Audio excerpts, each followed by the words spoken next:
En La Ventana acontece, que no es poco, un relato personal de la historia, con Nieves con Costrina, Cadena SER.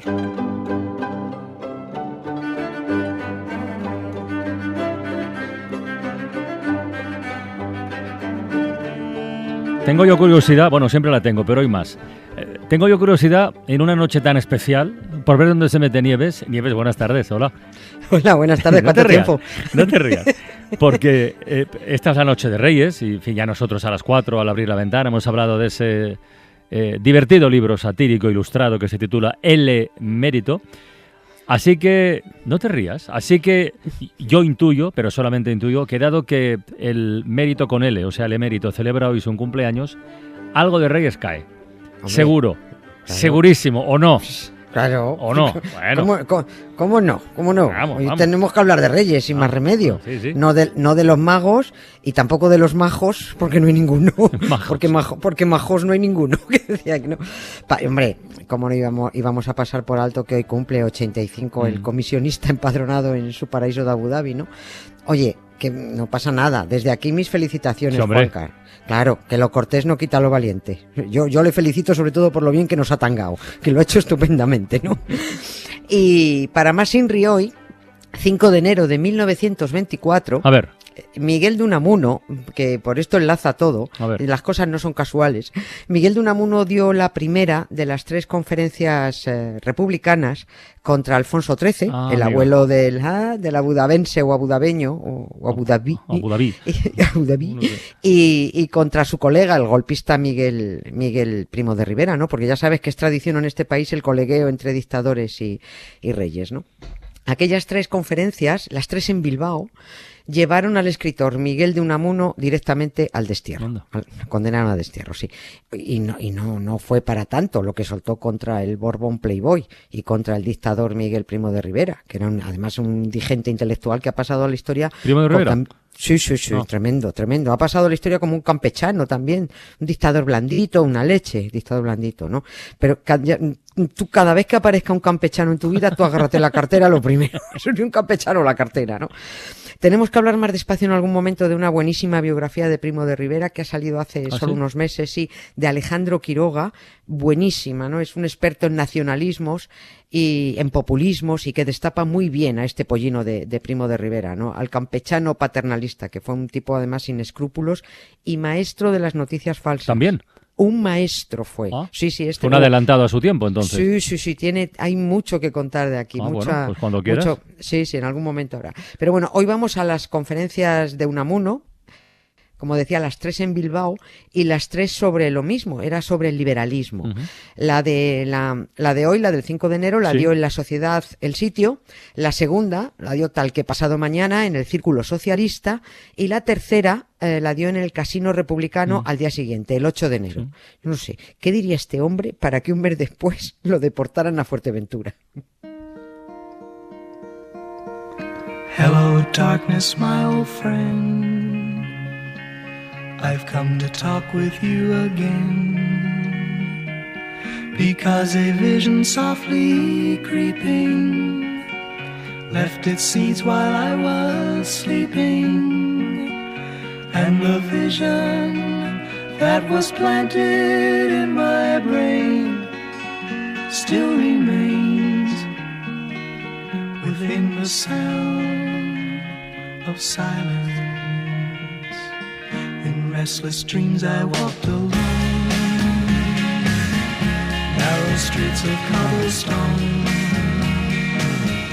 neath the halo of a street lamp. Se me ocurren 3 cosas: que cantarle al silencio puede ser maravilloso, que si te destierran Fuerteventura, bueno, pues no es el peor lugar en el que puedes acabar. Y oye, ¿por qué 3 conferencias en la misma ciudad y las 3 tan juntas y eran sobre lo mismo? ¿Qué pasa? ¿Que llenaba sala y había que repetir o qué? No, esto fue más bien problema de los convocantes, no de Unamuno. Pues porque a lo mejor había mal rollo entre la Sociedad El Sitio, entre el Círculo Socialista y entre el Casino Republicano. O sea, de hecho, fíjate que en aquella primera conferencia del día 5 la inició Unamuno precisamente reprochando que no se hubieran puesto de acuerdo, ¿no? Claro. Con el genio que tenía Miguel de Unamuno, genio, pero un señor correctísimo, lo que vino a decir es: no sé por qué leche me vais a hacer hablar de lo mismo en la misma ciudad y tan seguido, pudiéndolo hacer en un solo día y en un solo sitio, ¿no? Hombre, lo dijo con otras palabras. Él en realidad lo que dijo, que es como empezó, dijo: de buena gana hubiera hecho una sola cosa para los tres, y explicar lo que puede ser un liberalismo socialista y republicano, un socialismo liberal y republicano y un republicanismo liberal y socialista. Y en qué respectos estas cosas pueden concordarse y en qué respectos pueden diferenciarse. Pero puesto que esto no es posible, y si tengo tiempo y ánimos, que creo que sí, podré hablar en los otros dos sitios. Está bien. ¿No? O sea, sí, esto es como empezó, ¿no? Bueno, pues esto es lo que decimos algunas veces, ¿no? Pues que al final los que más zancadillas ponían a la República eran los republicanos, ¿no? Vamos a pelearnos entre nosotros, ¿no? Y a ver, y así nos cargamos lo nuestro, ¿no? Bueno, Unamuno diciendo, lo que pretendía decir era que se puede hablar del liberalismo socialista y republicano, pero los liberales, los socialistas y los republicanos, pues nada, que no quisieron juntarse. ¿Y qué dijo Unamuno en esa primera conferencia para que resultara después tan polémico? Pues aquí el tema es que es difícil encontrar lo que dijo, porque los discursos que se publicaron en su momento pasaron por la censura militar de la dictadura, ¿no? Seguramente en algún sitio estará, pero yo tengo los discursos pero censurados, ¿no? Yeah. El primer discurso empezó bien, pues lo que viene a ser una conferencia muy académica, ¿no? Empezó haciendo un recorrido histórico por el liberalismo político, porque dijo que para entenderlo había que conocer la historia, ¿no? Lo dijo muy bonito, él dijo: porque la política es historia y la historia tampoco es más que política, ¿no? Puede decirse que en la historia lo que en una u otra forma no es política es arqueología. Ya. Es algo muerto, decía él, ¿no? La historia viva es otra cosa, es el esfuerzo constante del pasado por hacerse porvenir. Qué frase tan de bonita. La tradición. Sí, el esfuerzo constante del pasado por hacerse porvenir, qué bueno. Por hacerse porvenir, sí. De la tradición por hacerse progreso o hacerse utopía. Claro, que este tío que hablaba muy bien, coño. Con lo que hace ser catedrático y de Bilbao. Bueno, sí. Bueno, pues a partir de esas primeras palabras, Unamuno hace efectivamente un recorrido histórico: los francos, los comuneros, la burguesía, que si las Cortes de Cádiz, hasta que llega a la restauración de Borgoña, ¿no? Y ahí, pues Unamuno, como yo, se tiró en plancha, ¿no? A lo loco, ¿no? Pero él con finura. Y aquí empiezan los problemas. De hecho, no se conserva el discurso entero, porque cuando se publicó en el diario El Liberal, la censura militar, la del mostrenco de Primo de Rivera, hizo varias tachaduras, ¿no? Lo único que se puede leer es...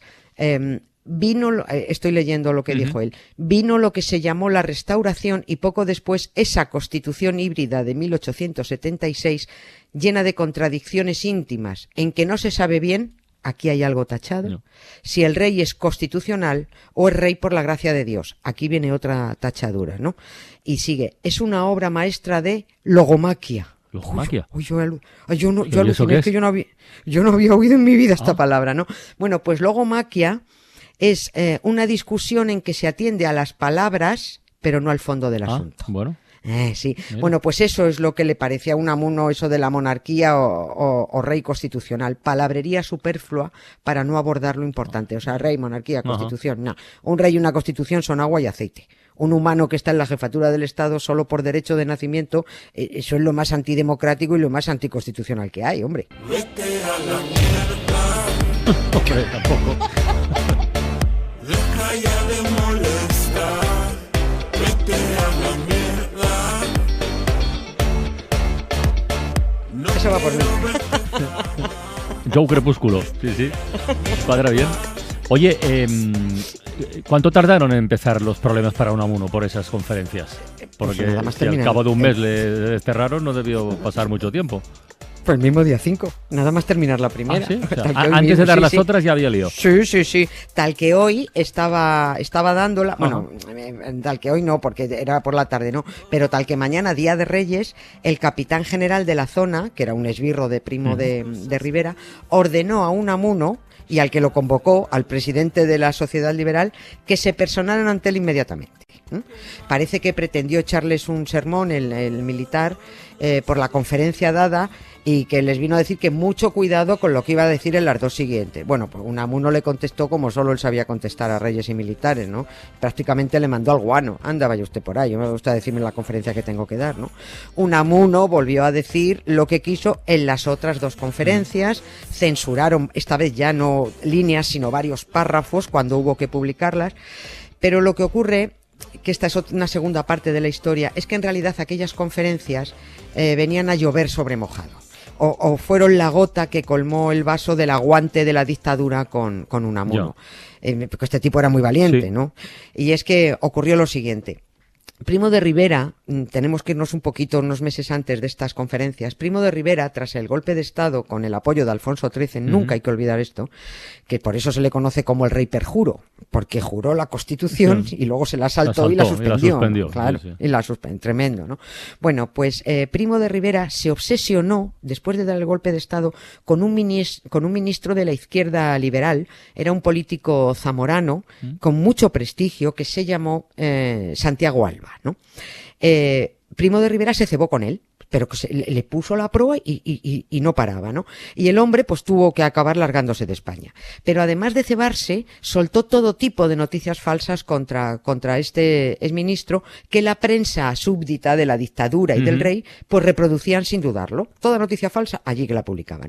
Y además Primo de Rivera consiguió que un juez abriera causas contra el exministro basándose en los bulos que salían en prensa, pero sin ninguna prueba. Joder, estás hablando de algo que ocurrió hace 100 años, pero hay cosas y situaciones hoy, en fin, que no difieren tanto, ¿eh? Es que ¿no? son clavadas. Claro. Es que son clavadas. O sea, todo el mundo tenemos ahora mismo en la cabeza lo que ocurrió con Pablo Iglesias. Te cebas en él, te cebas y venga, sueltas de todo, ¿no?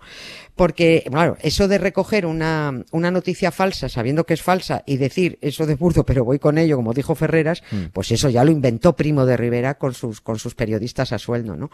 Y como también ha ocurrido ahora, cuando el caso del ministro Santiago Alba llegó al Tribunal Supremo, se resolvió con el sobreseimiento del proceso por la falsedad de las acusaciones. Pero claro, es que eso fue 3 años después, cuando ya has deteriorado tanto la figura de alguien que cuando, bueno, pues te declaran inocente, ya da igual, estás hecho una piltrafa, ¿no? Ya da igual lo que digan, ¿no? Pero Unamuno sabía que todas las acusaciones que se estaban haciendo eran falsas y lo sabía desde el primer momento y fue el único que le defendió, teniendo en cuenta que Unamuno era un señor de derechas, muy de derechas, y el exministro era un señor muy de izquierdas, pero bueno, es que no tenía nada que ver una cosa con la otra, ¿no? Unamuno sobre todo era de derechas, pero era un tipo bastante honesto, ¿no? Bueno, pues Unamuno tenía una columna en el periódico El Liberal que se llamaba Las enfermedades del patriotismo. Mira qué título más bonito también para una columna, ¿eh? Bueno, pues 2 meses antes de las 3 conferencias, con el golpe de Primo recién arreado, escribió Unamuno un artículo titulado No hay que calumniar.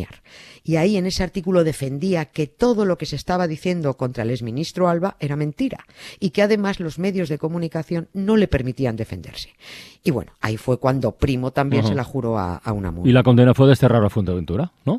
Bueno, que hay una imagen, por cierto, que la busque la gente graciosísima de Unamuno subido en un camello, que eso, ver a ese señor con esa cara en un camello cayéndose por el culo es divertidísima, ¿no? Bueno, pero es que es verdad, las dictaduras condenan sin juicio. Aquel artículo, sumado a las 3 conferencias de Bilbao, provocó que una real orden del playboy perjuro de Alfonso XIII, el Borbón al servicio del dictador, enviara al destierro a Fuerteventura a Unamuno y ordenó también el cese en los cargos de vicerrector en la Universidad de Salamanca, de decano en la Facultad de Filosofía y Letras y la suspensión de empleo y sueldo de catedrático, ¿no?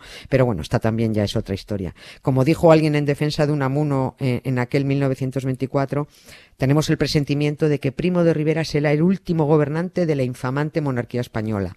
Todas las cosas caen por el lado que se inclina, es verdad. Y como Alfonso XIII se inclinó con el dictador Primo, cayó después de Primo.